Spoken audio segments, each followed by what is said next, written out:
Mahigit isang linggo na ang nakakalipas mula nang magbitiw si Japanese Prime Minister Sanai Takaichi ng isang salita na hindi nagustuhan ng China. At yan ay nang sabihin niya na magpapadala ng puwersa ang Japan sa Taiwan sa oras na salakayin ito ng China. Ang rason dahil magiging banta din daw ito sa Japan. Halos bumuga naman ng apoy ang pulang dragon ng Asya nang marinig ito.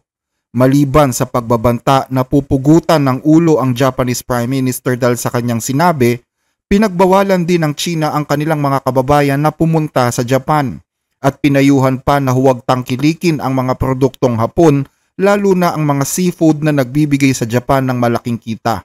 Nagdulot ito ng malaking dagok sa ilang industriya sa Japan gaya ng turismo at seafood industry dahil na rin sa laki ng nawalang kita.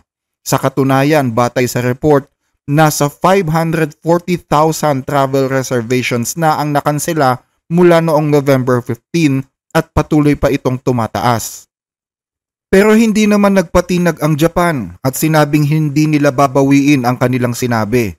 Bukod dyan ay sinabi din na magdi-deploy sila ng mga missiles sa isla ng Yonaguni, isang Japanese territory na napakalapit na sa bansang Taiwan. Isang plano na lalo pang nagpagalit sa Beijing. At ngayon, isa na namang nakakagalit na plano ang gustong gawin ng Japan. Nangako kasi ito na aarmasan ang Pilipinas para depensahan ang bansa laban sa banta ng mga Chino sa West Philippine Sea.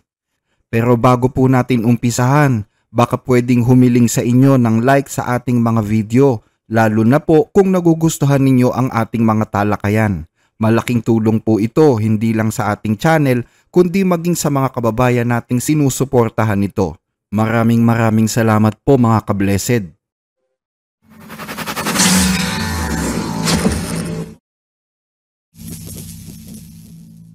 Ayon sa report ng Japan Today, nagkaroon daw ng informal talks sa pagitan ng Pilipinas at Japan kung saan posibleng i-export sa Pilipinas ang isang Japanese surface-to-air missile system. Ang nasabing missile system ay ang CHUSAM na isang Type 03 medium-range surface-to-air missiles na ginawa mismo sa bansang Japan. Batay sa pulisiya ng Defense Equipment Export, limitado lamang sa mga rescue, transport, warning, surveillance at minesweeping o mga non-combatant equipment ang pwede lamang i-export ng Japan sa ibang bansa. Pero ngayon, pinagpaplanuhan na ng administrasyon ni Takaichi na alisin na ang restriction na ito. Yan ay para matuloy ang pagpapadala ng nasabing missile sa Pilipinas. Ang planong tanggalin ang restriction ay bahagi ng napagkasunduan ng Liberal Democratic Party at Japan Innovation Party, ang mga partido na siya ring nagtulak upang mailagay na Prime Minister si Sanae Takaichi. Nangako ang dalawang partido na ito na isa sa katuparan ang planong pag-aalis ng mga restriction sa susunod na taon, 2026. Nanindigan ang nasabing mga partido na hindi na kailangan ng legal na basihan para baguhin ang polisiya. Sapat na umano ang naging findings ng National Security Council na pinamumunuan din ni Takaichi. Nagpakita naman ng interes dito ang Pilipinas, batay yan sa naging pag-uusap ng dalawang bansa. Sa oras na makuha daw ng Pilipinas ang nasabing missile system, idadagdag ito sa depensa ng sandatahang lakas. Ang CHUSAM ay isang malakas na sandatang Hapon na may kakayahang magpabagsak ng eroplano at cruise missiles at ito ang ginagamit ngayon ng Ground Self-Defense Force ng Japan. May isang version nito na idinidevelop na sa kasalukuyan at planong matapos sa taong 2028. Bagaman ang konstitusyon ng Japan ay hindi pabor sa anumang digmaan, unti-unti na ring inaalis ng pamahalaan ang mga restriction sa pag-export ng armas sa layuning palakasin ang security ties ng Japan sa mga kaalyadong bansa na kapareho din ng kanilang pananaw na ipinaglalaban. Isang magandang halimbawa nito ay ang pag-export ng Japan ng mga domestically made na Patriot missile interceptors sa Estados Unidos noong 2023. Sinasabing mas pinalalim umano ng Japan ang security ties nito sa Pilipinas dahil sa patuloy na agresibong paggalaw ng China sa mga karagatang nasa rehiyon. Maliban sa CHUSAM, Napag-usapan na rin ng Japan at Pilipinas ang posible pang pag-export ng mga retired destroyers ng Japan Maritime Self-Defense Force sa Pilipinas. Ang mga barkong pandigmang ito na ipapadala o pinaplanong ipadala sa Pilipinas ay binubuo ng 6 na Abukuma-class destroyer escorts at pawang mga anti-submarine and anti-ship vessels.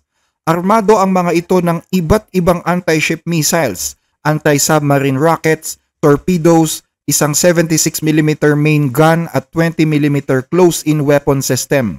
Kapag natuloy ito, magpapadala ang Japan ng mga eksperto para magsagawa ng inspeksyon sa mga barko para masiguro ang maayos na pagtatransfer ng mga naval assets na ito sa Pilipinas.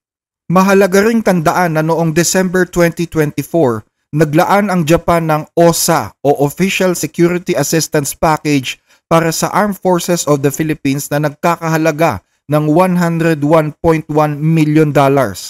Kasama sa grant ang mga rigid-hulled inflatable boats para sa Philippine Navy at coastal radar system naman para lalo pang palakasin ang maritime domain awareness o ang kakayahang subaybayan ang mga barko at eroplanong dumadaan sa mahahalagang sea lanes. Bukod sa mga bangka at radar, humihiling din ang Pilipinas ng 5 karagdagang TC-90 Maritime Patrol Aircraft mula sa Japan para palakasin ang kakayahan nito na bantayan ang aktibidad ng China sa dagat.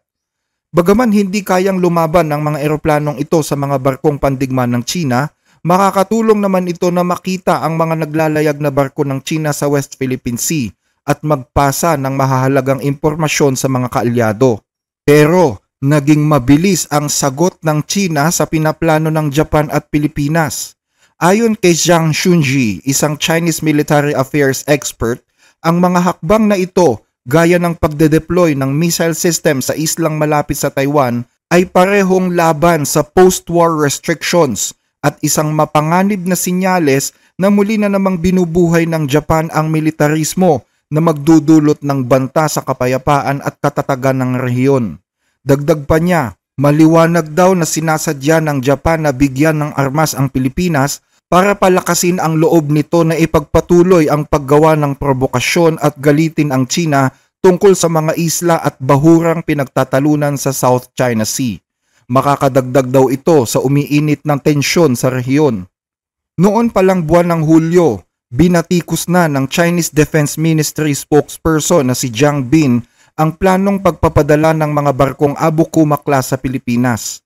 Ayon sa kanya, hindi dapat nakatuon ang defense and security cooperation ng dalawang bansa para pag-initan ang isang third party o sirain ang interes nito. Inakusahan din niya ang Japan na gumagawa ng gulo sa Asia-Pacific region at ipinaalala sa Pilipinas na tulad ng China, sinakop din sila ng mga Hapon noong ikalawang digmaang pandaigdig. Maraming beses nang sinabi ng China na ang defense at security cooperation ng mga bansa ay hindi dapat nakatuon kontra o nakakasama sa interes ng iba pang panig. Sa mga nagdaang taon, patuloy na nag-export ng armas at kagamitan ang Japan sa ibang bansa dahil sa tangka nilang bumuo ng mga maliliit na grupo para guluhin ang South China Sea at lumikha ng tensyon sa Asia-Pacific region. Sinakop na noon ng mga sundalong Hapones ang mga kapitbahay nitong bansa at ginawang kolonya, kabilang dito ang China at Pilipinas. At inangkin pa ang ilang isla sa South China Sea na pawang isang mabigat na responsibilidad na nakatatak sa kasaysayan. Dahil sa patuloy na umiinit na sagutan ng China at Japan, kamakailan ay pinaalalahanan ni US President Donald Trump ang punong ministro ng Japan na huminahon at huwag galitin ang China dahil sa Taiwan. Sinabi ito ni Trump kay Takaichi matapos makausap ni Trump si Chinese President Xi Jinping nang tumawag ito sa kanya para pag-usapan ang ilang mga bagay kabilang ang umiinit na hidwaan ng Japan at China. Nang tumawag si Trump kay Takaichi, sinabi ni Trump na magkaibigan sila ni Takaichi. Pero pinayuhan nito ang babaeng punong ministro na sana'y magdahan-dahan sa kanyang mga pananalita laban sa China. Pwede naman daw sumagot sa tanong basta't iwasan lamang na magbitiw ng mga salitang pwedeng mag-provoke ng galit ng China. Maliban doon ay wala naman daw ibang hiniling si Trump kay Takaichi na bawiin ang sinabi nito o baguhin ang kanilang posisyon. Wala din daw sinabi si Trump na sinusuportahan niya ang posibleng pagpapadala ng Japan ng puwersa kung sakali mang sumalakay ang China sa Taiwan. Ang mga balitang ito ay galing sa report na ipinablish ng Wall Street Journal. Pero mariin itong itinanggi ng Japan at sinabi nila na wala naman daw ganong sinabi si Trump kay Takaichi. Tungkol sa artikulong nabanggit mo, ang sabi doon ay nagbigay daw si Pangulong Trump ng payo na huwag galitin ang pamahalaan ng China patungkol sa isyu ng soberanya ng Taiwan. Pero gusto ko lang linawin na wala itong katotohanan. Bilang kaalyado naman ng China, hindi na iwasang magsalita ang Russia sa isyu ng China at Japan. Naniniwala ang Moscow na ang US ang talagang nag-uutos sa Japan na lagyan ng mga armas ang mga islang nakapalibot sa Taiwan bilang bahagi ng planong isulong ang militarisasyon sa rehiyon.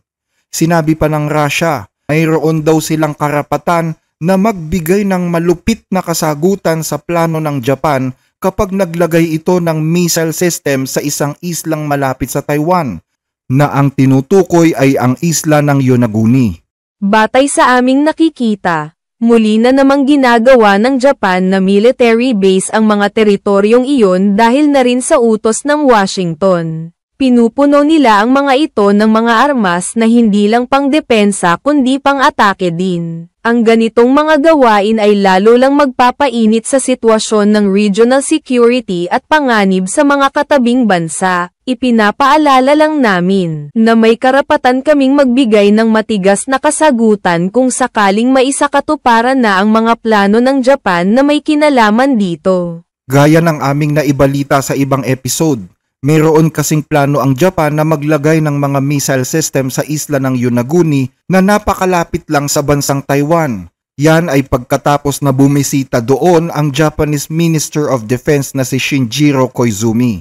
Bukod dito, nagkomento rin ang China tungkol sa isang balita sa pahayagan sa Japan na di umano magiging priority daw ng Japanese at US forces na palubugin ang bagong-bago at ipinagmamalaking aircraft carrier ng China, ang Fujian.